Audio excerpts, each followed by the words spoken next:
All right, welcome back to From Arbitration. I've got a whole new microphone, a whole new setup.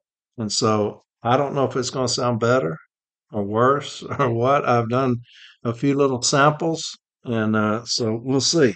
I don't know if my microphone got damaged when I moved or what, but I just didn't like the sound quality. And somebody gave me this one a few years back, and so I was like, hell, let's try it. And so I've got it set up.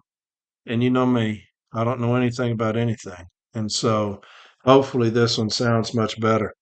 Today's episode is going to be about activism. Activism.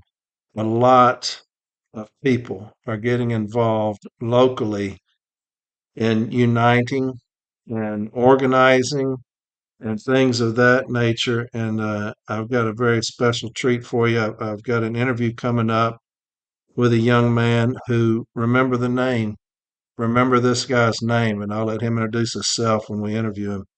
But incredibly sharp individual from Minneapolis. This guy is on top of it, and he will be a future leader.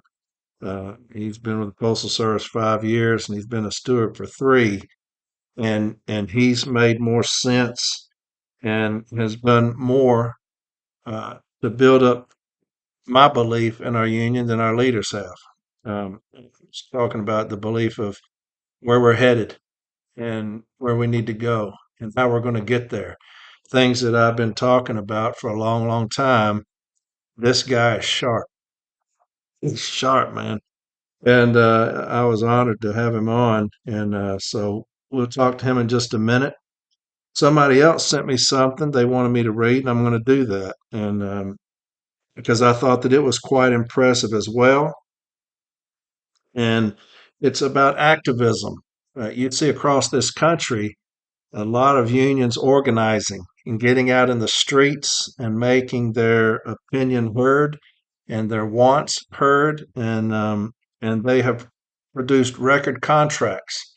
Um, and look, whatever side you're on, I don't care. If you want more transparency, that's how I feel. A lot of people don't feel that way. They think the union should do whatever in the hell they want to and just tell us later how it worked out. I don't like that. I don't like it. But you've got a lot of union leaders now that understand that you get things through public opinion and getting out in the streets. Now, the Postal Service has done that against us, but our union leadership is scared to say anything negatively about the Postal Service. And and I know that for a fact because I've had people message me saying that when they're going to hold rallies, they were saying, "Hey, just don't say anything bad about the Postal Service." I don't understand that. I don't understand that. That's crazy. As a union, that's crazy to me. To sit there and coddle and like I said, be in bed with union leader with postal leadership. But anyway, this person sent me this, and I told them I was going to read it on air, and they said that was fine, names and all. So that's what I'm going to do. And this goes along with the episode when I talk about activism. Okay. Next week, we're going to get back into some other things. I've got a lot of topics for some salted peanuts next week, locally generated forms that are being handed out, a lot of stuff like that. And we'll talk about those things next week. Okay. And I think that'll be a good episode. But today's going to be about activism. And because I love that, with especially the younger generation who get it. Us old heads should get it, but unfortunately we do not. It's like most of us are just rushing to retirement and saying to hell with those that are just coming up. You can't be like that. You can't be like that because you need to leave it better than when you found it. And we're not doing that. We're not doing that at all. But this person said, Dear Corey, my name is Sherry Butler. I'm a USPS employee of 22 years. I'm currently a custodian, and I'm going to mispronounce this. I know it. Pure Adeline, Idaho Post Office. I'm also the Associate Offices Director and Steward of the APW Inland Empire Area Local number 338. When I first started my career back in 1994 as a city carrier in Seattle, I was proud and excited to say that I worked for the United States Postal Service. In recent years, I find myself embarrassed to tell acquaintances that I work for the USPS. I still take pride in the work that I do, and I still take pride in serving the public.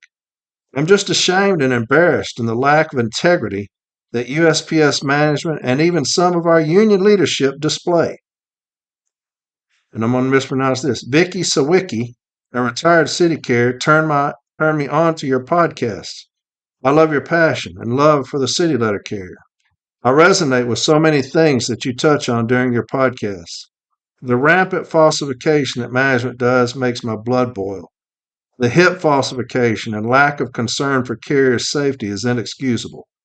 So are the falsification of employees' work hours, delayed mail, scanning, etc.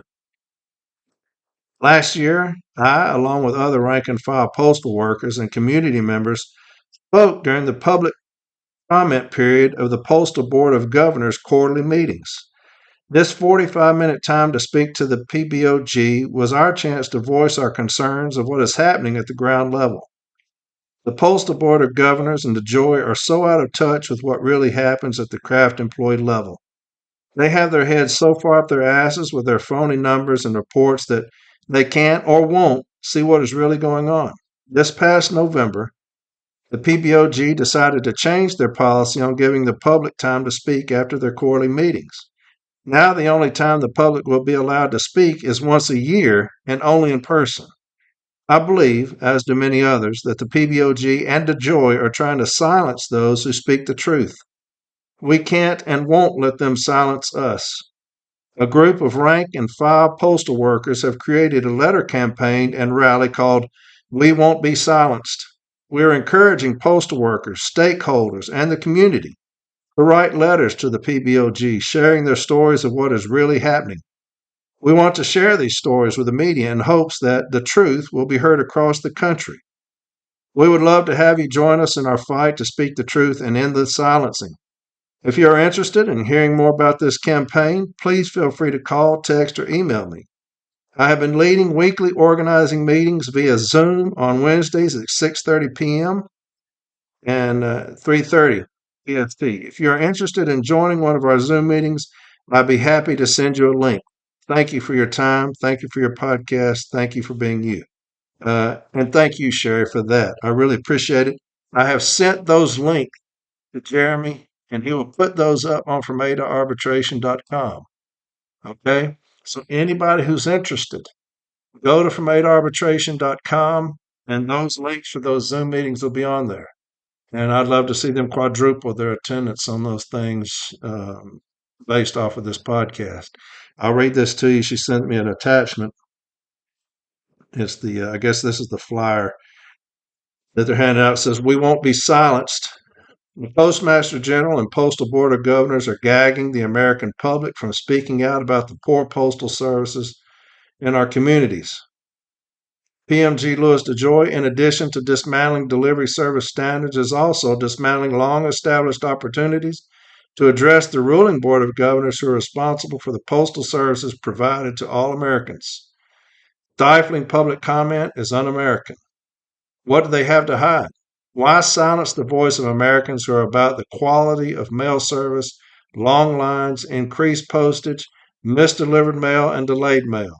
As it is, only 45 minutes was allotted for citizens to address the postal governors and voice their community's concerns. The PMG's misnomer, Delivering for America plan, has been decried for the delayed mail service, nonsensical relocation of postal operations to faraway distant cities. The post office lines are getting longer, staffing is inadequate, postage is increasing, and our community postal facilities are losing postal workers. Americans have a right to have their voice heard. Voice your protest over service and the gags. The next scheduled meeting of PMG DeJoy and the Board of Governors is February 8th of 2024. A legal protest rally is planned for the day, February 8th, 2 p.m. at USPS headquarters, 475 L'Enfant Plaza, Southwest Washington, D.C. Also, a letter writing campaign is being organized to allow all Americans to speak out about problems they are having with their post offices and mail service.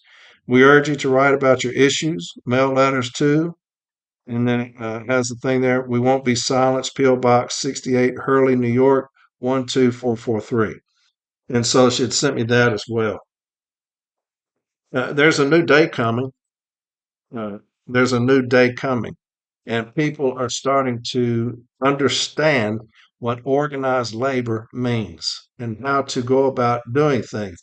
The leadership of the NELC is clueless as far as how to do that. And I think they're scared for some reason of the Postal Service, the upper echelon, because like that individual told me that they say, hey, just don't say anything bad about Postal Service. Well, we're here, we're going to rally. Just don't say anything bad about the Postal Service. You see PMG DeJoy at the Christmas party, coming it up with us and all those things. Um, I don't get it. I don't get it. To me, we need hard ankles as leaders of this union. We don't have it. We have sympathizers and ass kissers as leadership of this union. And it's going to take a movement unlike anything we've seen since 1970 to make sure that we get this thing back on track, put new leadership in place. It will happen. And it is happening. The younger generation of letter carriers are the ones who are carrying this torch. When I talk about picking up the flag, they're the ones who are picking up the flag. It's the newer generation. That's the ones that are doing what we should be doing. And they're the ones picking it up. And we're sitting here with our thumb up our ass wondering, what's going on. And, but this interview that I'm fixing to have, this guy is as impressive as anybody I've talked to. He is sharp as hell. And the things that they're doing up in Minneapolis. And so I'm going to get to that right here and plug that in, my interview with him. And then on the other side of it, I'll come back and we will talk about some things and then I'll get off of here, okay? So here's my interview and I'll let him introduce himself. And then on the other side of it, I'll come back and we'll finish it up, okay?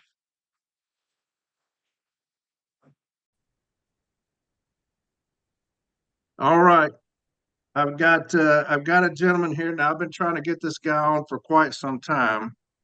We just couldn't make it happen, and that's my fault. So I'm gonna apologize to him right here on air. But I'm terrible at this kind of stuff. He reached out to me, and we finally got him on here. So welcome to From Arbitration. I'm gonna let you introduce yourself, and then I've got some questions for you, and we'll try to make this fast. All right. All right, sounds good. Yeah, so my name's Tyler Vasseur. I've been a letter carrier at USPS for 5 years, and I'm a shop steward with the NELC Branch 9 here in Minneapolis. All right. How long you been a shop steward? I think it's actually going on 3 years. I became a shop steward pretty quick after starting, but I've really only in the last year and a half feel like I know what I'm doing. And what branch are you from? Branch 9, Minneapolis. Minneapolis. All right. That's right. Now, I've got some things here I'm going to talk to you about. You answer freely. All All right, my right. brother.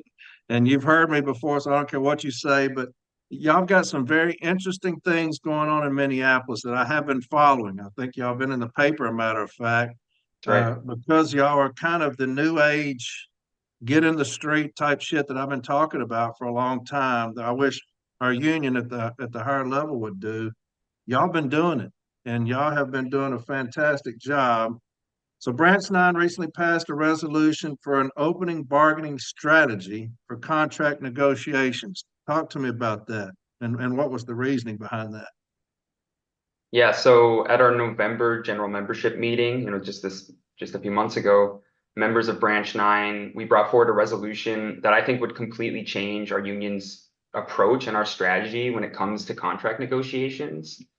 In this resolution, we call both for more transparency from leadership during the negotiation process, and for our union to be clear about what our main demands are going in, very basic stuff, for regular updates about the state of negotiations during the process, and most importantly, and this is key, I think for nationally coordinated public rallies to be organized at the beginning of contract negotiations as a way to mobilize and activate the membership of our union around the main demands that we have going into negotiations. I think this would do a few things.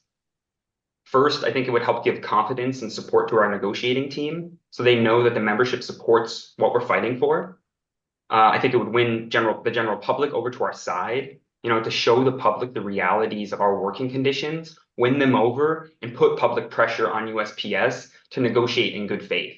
We had a packed room at that meeting. We passed this resolution unanimously, and we think the NALC needs to start using the weight and the power of the over 200,000 city letter carriers in our union to win the contract that we deserve and that we need.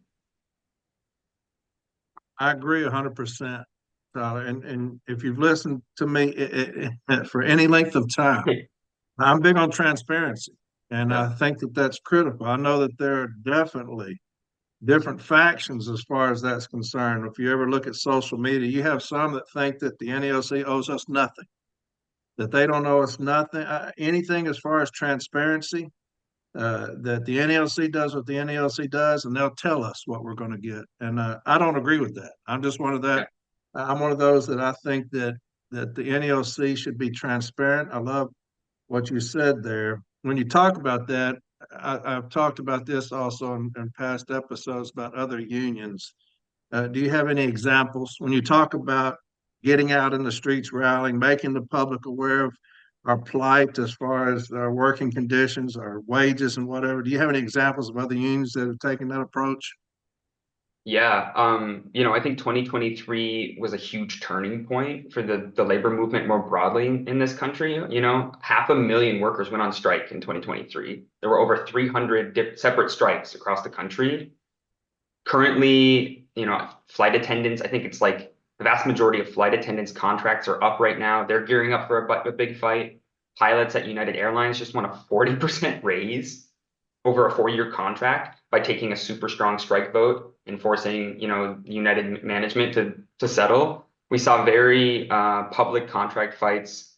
The Writers Guild of America shut down Hollywood for several months. The Teamsters at UPS, I know people were really familiar with that one, especially for carriers. They were gearing up for a strike. They used public rallies to mobilize support. Both of those fights ended in victories and really major gains for the members of those unions. And most importantly, this is the one I think that most people have seen and are most motivated by, is we saw the United Auto Workers, the UAW, strike at all of the big three American automakers, and they won a major victory in their contract. All of these unions used public actions, whether it was an actual strike with a picket line or public rallies that brought together union members, their families, and brought the broader public behind the demands of the union, brought them into the fight. And you might be asking, how does this apply to us? Isn't it illegal for postal workers to strike? I mean, yes, but first of all, the law always favors the bosses in this country. Labor law is very stacked against us. Anyone who's tried to do workers' comp has seen that, right? How difficult it is. I think it's, regardless of your political affiliation, we know that millionaires dominate Congress, and I think it's up to working people to change things.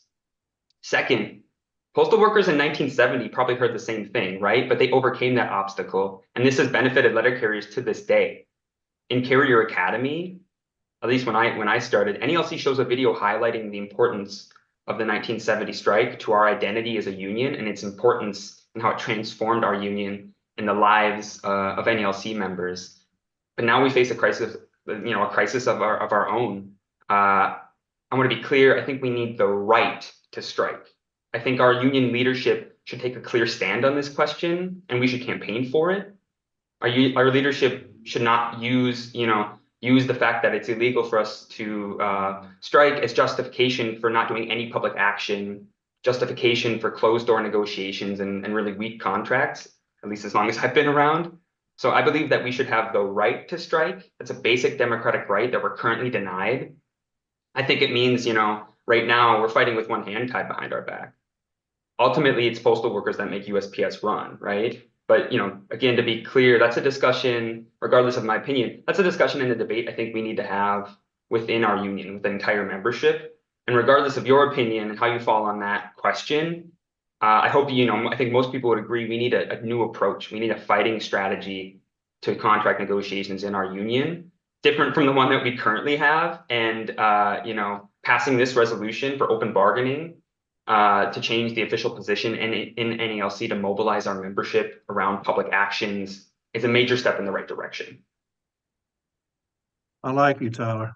I've never met you. I've never talked to you except for doing this, but You've done your homework, my man. That's impressive. We need Appreciate you've been that. here 5 years. You've been a shop steward 3, and you So, made more sense than our leaders when they go to these rap sessions have made, as far as the strategy, as far as what our future is going to hold, how we need to approach things. You said it better than I could ever say it. Um, appreciate even that. even Vince Sombrado, when they asked him about striking, we had the no strike clause then, and he said, "Hey, we don't have a contract. We don't have a contract. We're getting in the Mm. damn streets. We're going to Hmm. strike." I would never call for that. But, Yeah, yeah, yeah. we need a different strategy. You're exactly right. I said this a long time ago. We have the same law firm doing the same shit that it's been doing as far as getting us ready for collective bargaining and all that stuff.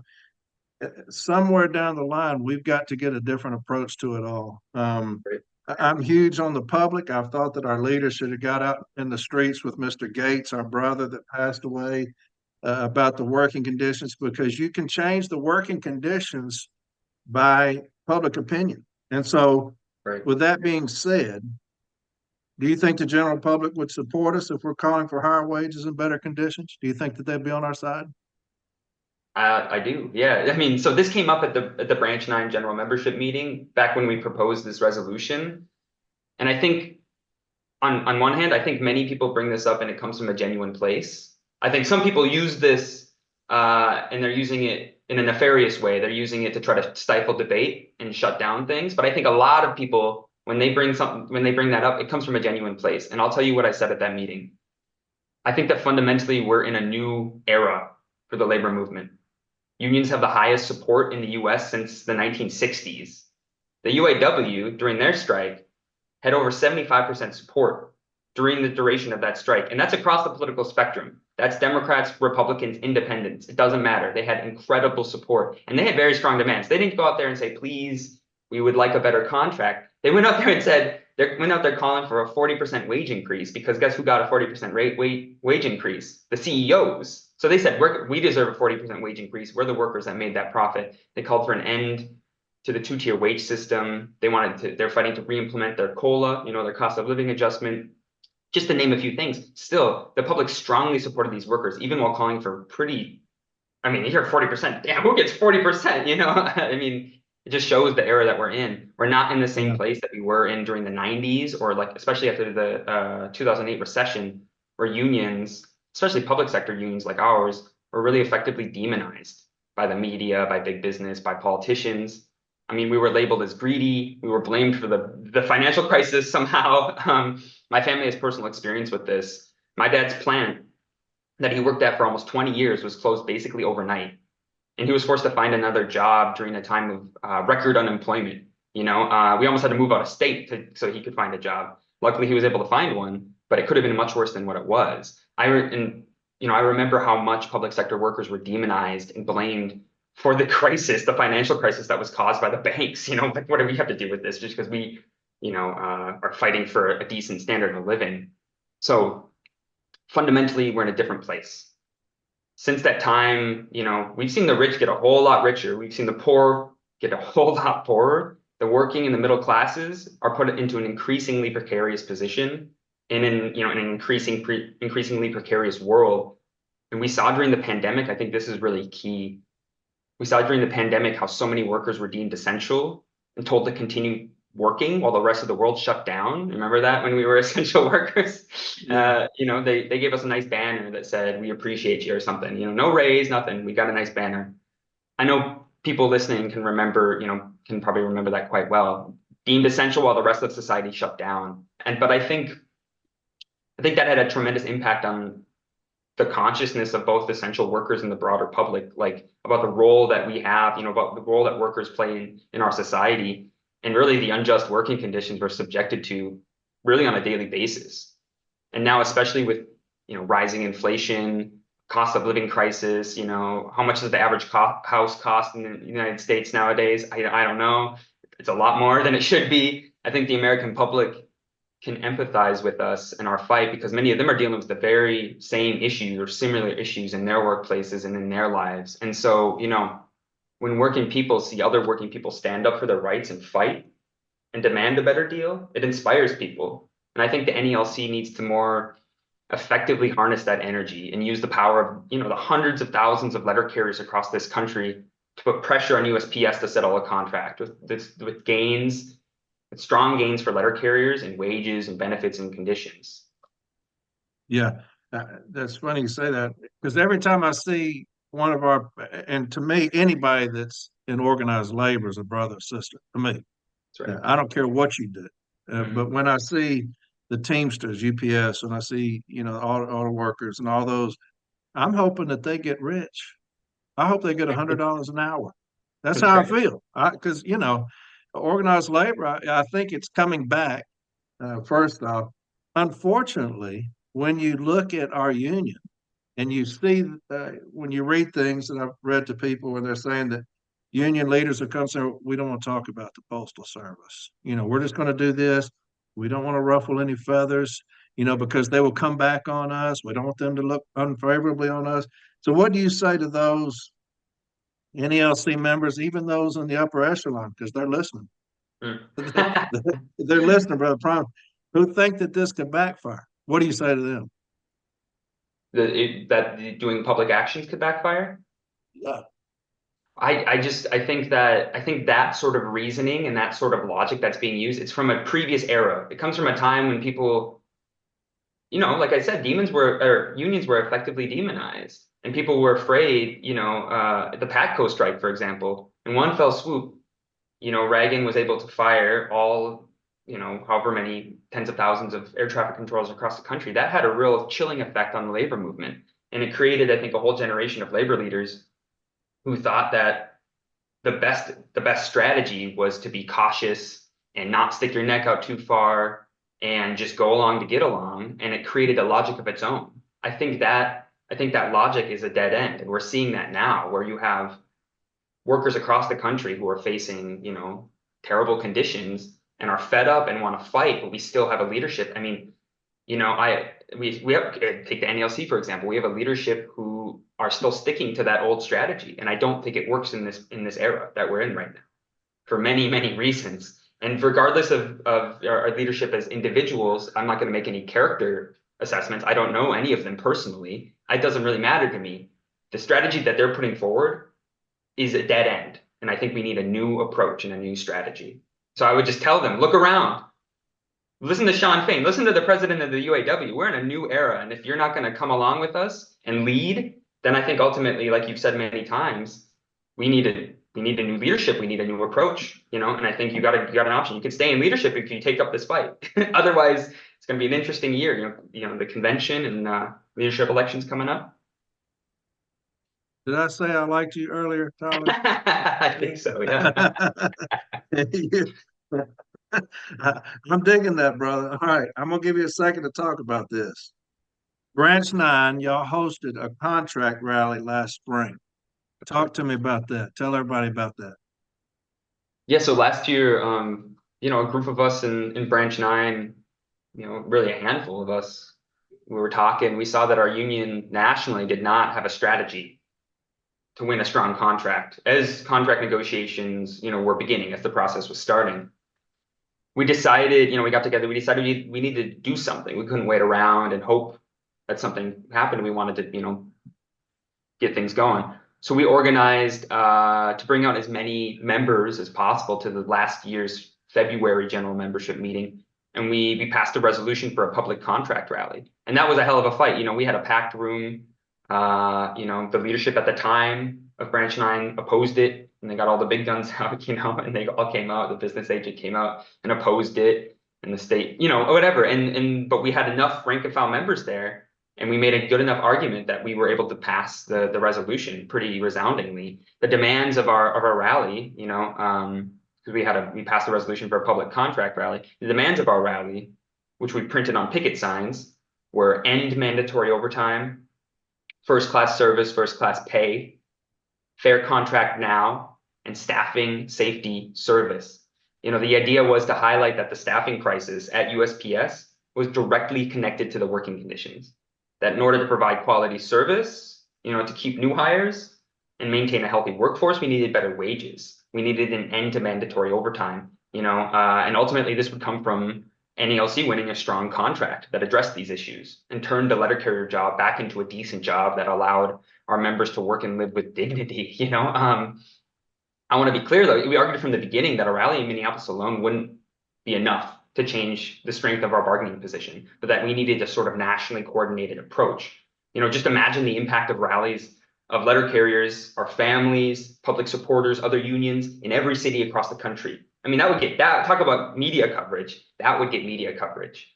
And one thing, as long as we're on that topic, one thing about these enough is enough rallies, because, we had one in Minneapolis recently, is one thing about them is they have gotten a lot of media coverage.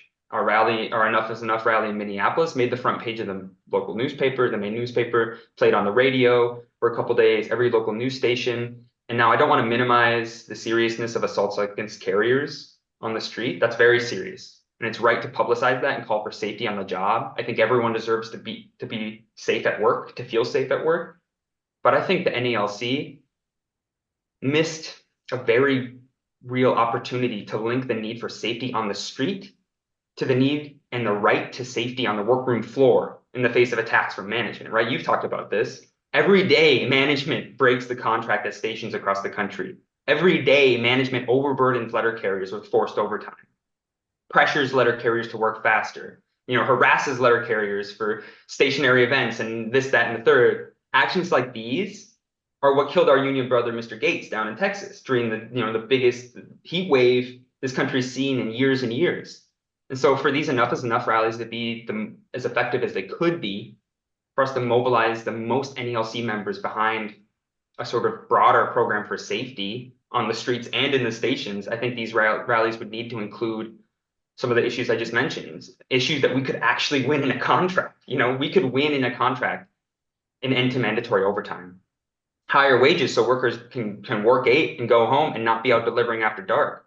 And and for our union to put up a real fight against attacks from management. Like, I'm all for publicizing and fighting back and defending our members' right to safety on the streets. We have to connect that to safety in the workplace, on the workroom floor, in the face of these attacks from management. Yeah, all of that I love, every bit of it. I think that, to me, when we talk about that, I'm gonna ask you how you measure the success of public action like that, and you probably just answered that, but working conditions. I don't think the public understands what we go through. I don't think the public, well, I know they don't. When you talk about management on the workroom floor, when I talk about when I become business agent, the first thing I want to address are those managers like that. I think that one of the biggest issues we have is non-compliance with signed grievance settlements. You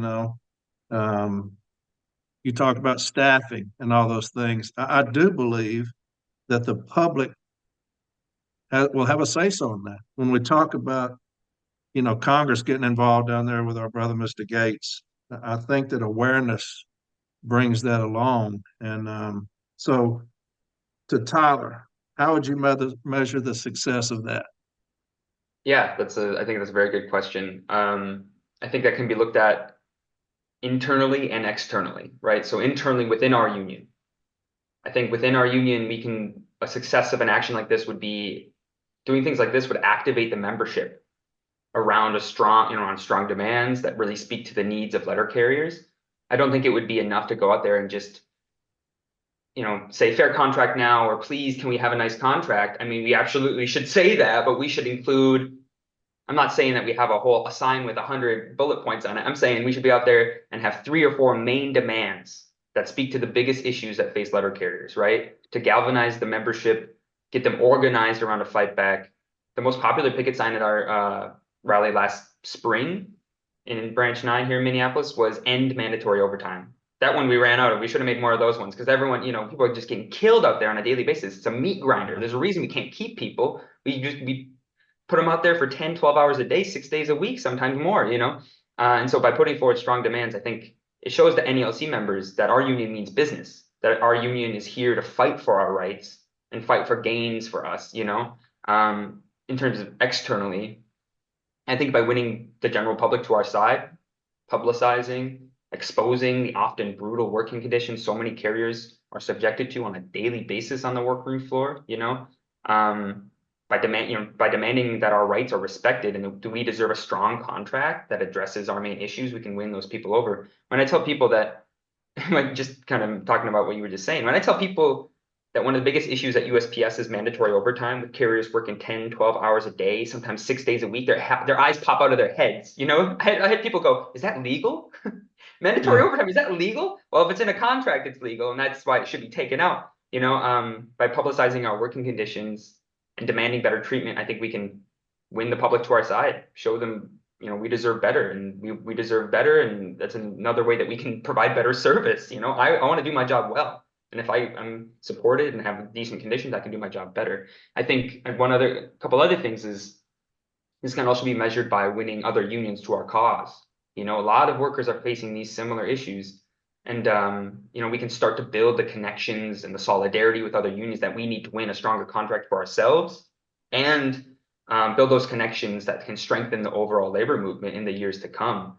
And like I said before, ultimately, this would give confidence to our bargaining team and put pressure on USPS to sign a strong contract, with our union. I mean, just imagine organized rallies in every city and town across the country where we have an NELC branch with picket signs with our main demands and slogans on them. You better believe our negotiators would be walking into that negotiating room with their heads up high, knowing they have the strength and the confidence of the hundreds of thousands of NELC members, our families, our supporters behind them. I mean, come on, can you imagine how much better that would feel than walking in and, shaking hands with the postmaster and hoping for the best? I put my bet on the, mobilization of our union rather than the latter. But unfortunately, I think that our leader would go there and apologize to the postmaster about what we were doing. I don't have any faith in him whatsoever to go in there but that's just me. That's just me. But do you have a podcast? No, I do not. You need to get one. I would listen to it. You're very educated. You've done your homework. I like that. So when you Appreciate talk about impact, when you talk about getting in the streets, when you talk about these rallies in every city, which I think should happen, I do. What impact do you think public actions could have on our membership and our ability to grow as a union? I think as a union, we need to constantly be looking for ways to engage and activate our membership. We need to win over the rank and file of our union to a strategy and approach about fighting for our rights. Not just Mhm. not just to fight to win grievances on the workroom floor, which is important, but also in a national sense and a national strategy to win a strong contract, and fight back against attacks from management. We need to give the rank and file confidence in our leadership and our union. We also need to be looking for ways to develop and build the next generation of leaders in our union, right? From the stewards to local leadership to national leadership, every position in between. Unfortunately, not everyone can make it to a weeknight meeting, especially with the long hours a lot of carriers are working. Many NELC members, unfortunately, probably don't see the point. We need to change that. We need to always be looking for creative ways to engage as many members of our union as possible. I truly believe that big, well-organized public actions that show management we're ready to fight for a strong contract, to address our needs, would engage an entire layer of our union who's currently not active, maybe Right. not even paying attention, and it would show them it's worth it to get involved and become an active member of the union. Yeah. All right. I'm a cheapskate. I don't know anything about Zoom or anything like that. You've had to tell me everything. It just popped up. So we got 8 more minutes. So I want to ask you a couple more things. Yeah, yeah, let's do it. How do you think we can run this resolution at the convention?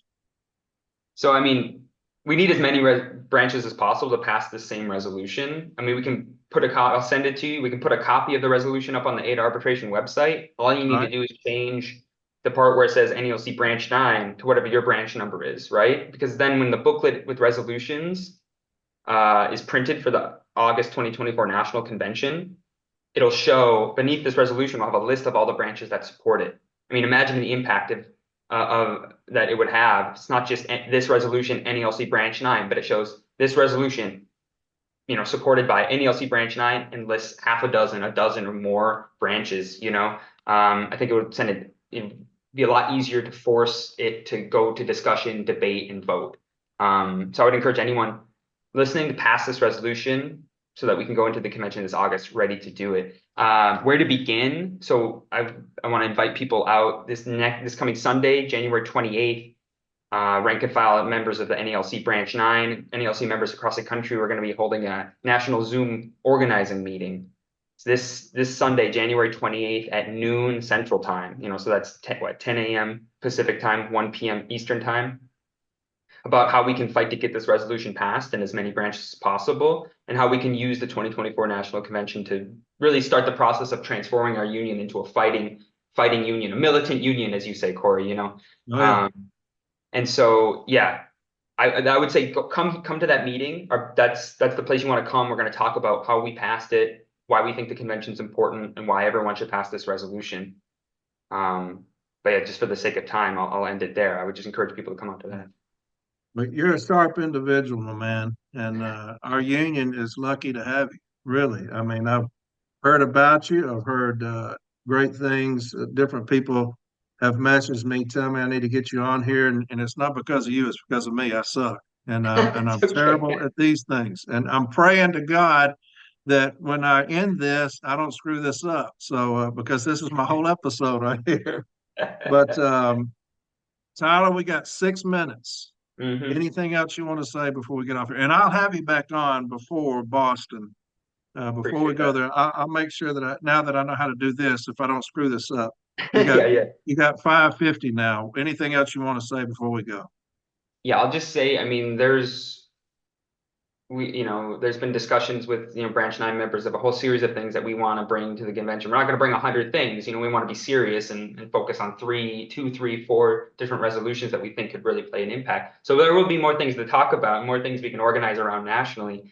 But, just want to reiterate, if you want to build a fighting militant NELC, register, click, I will send Corey to put up on the ADA arbitration website, a link to register to attend the Zoom organizing meeting this coming Sunday, January 28th at noon Central Time, to talk about all this stuff. But I just got one last point I want to make.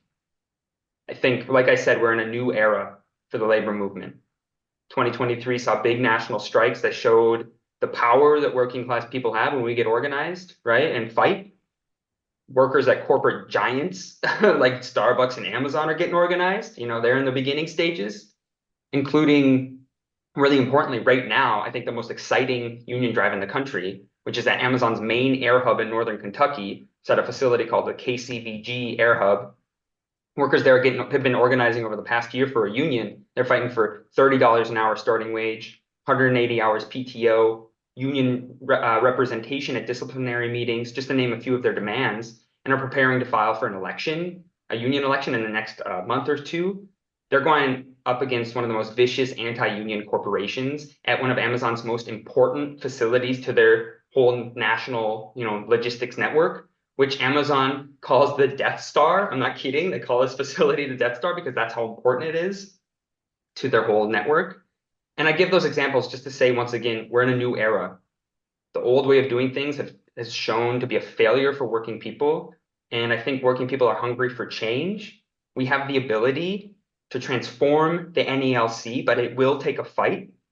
One of the many wonderful things that this podcast shows is that there are NELC members across the country who are ready for that fight.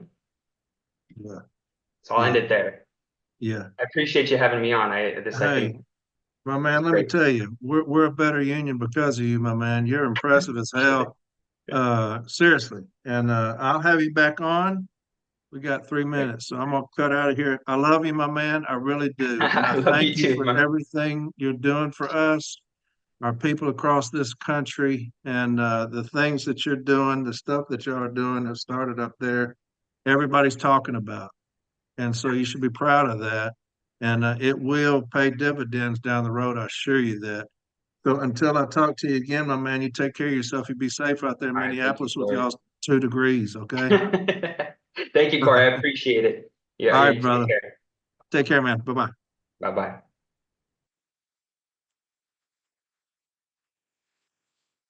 All right. So there's the interview with Tyler. I told you that guy's as impressive as anybody I've talked to. That dude is sharp as hell. And I wish he had a podcast. I'd listen to it. I don't listen to podcasts, but I would listen to his. I think he is the homework that he's done coming on here, extremely bright, extremely intelligent, and I love his passion. 5 years he's been with the Postal Service, 3 years as a steward. Just think if our business agents had that passion. Think if our union leaders had that passion. One of the things he was talking about with Amazon and them going against some people that are dead set against the union, union busters. I know that my brother, Mr. Cariff, and I hadn't talked about him in a while, but we still talk. I know that somebody told me that he had told the upper echelon of the union, look, make a position in the NELC for organizers, one or two positions, and have those people go to these type of things, to Amazon, to help them organize. People that understand organizing, have a position like that. And that way, these people, their full time job will be going out organizing, helping people organize, like Amazon, Starbucks, all these places that are new and may not understand it as well, how to organize, what you need to do. And that idea was shot down by our union leadership. Now, this union is as rich as any union as you can believe. They have more money than they will ever be able to spend. These constant pre-arb sessions save them so much money. Um, and so you had an opportunity to put somebody like Mike Cariff in a position, somebody who is a great orator, who's, who can speak well, who can get people organized and educated. And we said, no, we're not going to do that. Instead, we're going to have people's, kinfolk come up here and work that have never delivered a piece of mail. We're going to have nepotism running crazy up here, running rampant.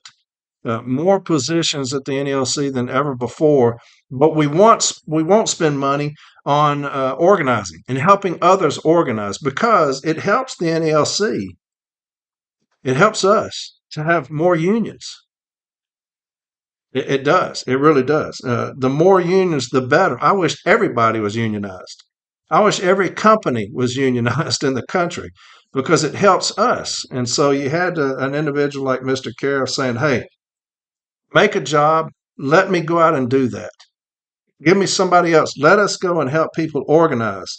No, we're not going to do that. We're not going to. We're not going to do that. We're going to sit over here and drink our Dom Perignon with the postmaster and fuck everybody else organizing and everything like that. It pisses me off because you had an opportunity to help others organize based off of some of our brightest minds, and they said no. That's for another day. That's for another day. When we get new leadership in here, hopefully that will change, and we will understand that it's not all about us. That helping others helps us, right? But again, thank you to Tyler. Man, impressive dude. That dude is extremely sharp. I'm hoping that this episode sounds all right. Like I said, I got my new microphone set up here. It looks like it's doing okay, but I can't tell until I download it, unfortunately, and y'all hear it for the first time. So, but let's get on Discord, okay? Let's get on Discord. Uh, Numbers are growing like crazy on Discord. All right. Let's get on Reddit. Reddit's numbers are growing like crazy. And I love those things because it's constant education. They talk about other things as well. They have a good time on there, but constant education, grievance stuff going on there. And that's what I love. At the end of it all, I love educating and helping. And a lot of people send me things that they're winning based off of episodes that we've done. And I think that education is the beginning, the starting point of your union. Is educating your members. It's not about being rich. It's not about how big of parties you can throw. It's not about getting out in the streets and hobnobbing with postal management. That's not what it's about. It's about educating your members. And I believe if our business agents would make that a priority, you would see a different union. You would see a different union. If they would educate your B team members on how things are going to be done, you'd see a different union. If you educated your branch presidents and told them this is how we're going to fight, and if you're not going to fight, I will put people in place that will fight, you would see a different union. If you educated your members, you would see a different union. If your shop stewards educated themselves, you would see a different union. And unfortunately, we are lazy. We're fat and lazy as a union in our business agents' positions in the upper echelon. We're fat and lazy, and our union is showing that. Uh, we're in a terrible way right now, a terrible way. And so, with that being said, I hope that cheered y'all up. Anyway, Reddit and Discord, get on there, get your shirt. Make sure you're buying your shirts. Those are doing really well. Jeremy sends me a report on those. Those are doing really well. Get on there and get your shirts because I'd like to give a good check to MDA. All right, and everybody that goes there. And we have to sell a huge quantity to even make any money. So get on Reddit, get on Discord, get your shirts. Next week, I'm going to talk about some things. Some are pleasant, some are not. And some things that have chapped my ass this week. I'll talk about them next week, okay?